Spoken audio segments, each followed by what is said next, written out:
So ayan, kumusta na naman po ang lahat? Ngayon po magluluto po tayo ng simpleng recipe pero masarap. Shadong isda po ang ating lulutuin ngayon.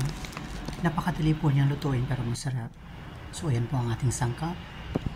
Ayan po ang fresh fish natin. So magpapainit po tayo ng kawali. Lalagay ng mantika. Pag mainit na ang mantika, ilagay po natin ang isda.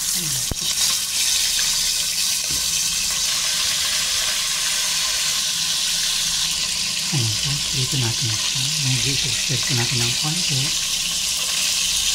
So ayan, malapit na matapos ang pag-prito. Ayan po, luto na siya. So, aawunin na po natin sa kawali.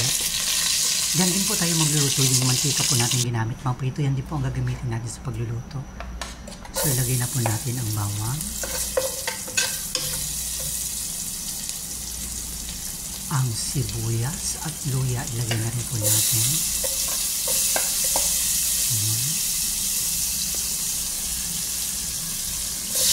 Next, ilagay na natin ang kamatis. So, ayan. Igigisa lang po natin siya.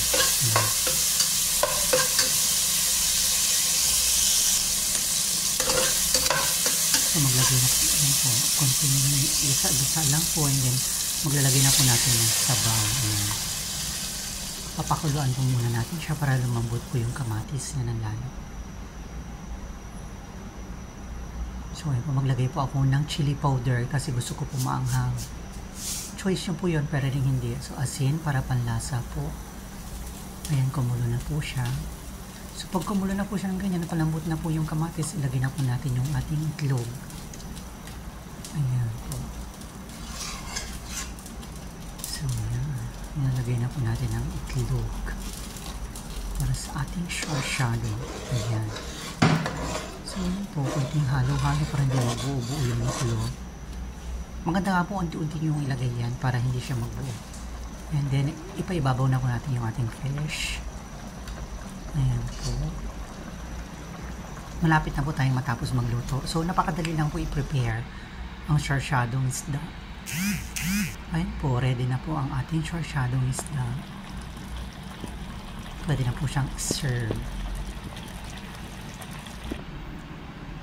So, ayan po. Pwede na siyang iserve ang ating shado. So, maraming salamat po sa panunood sa aking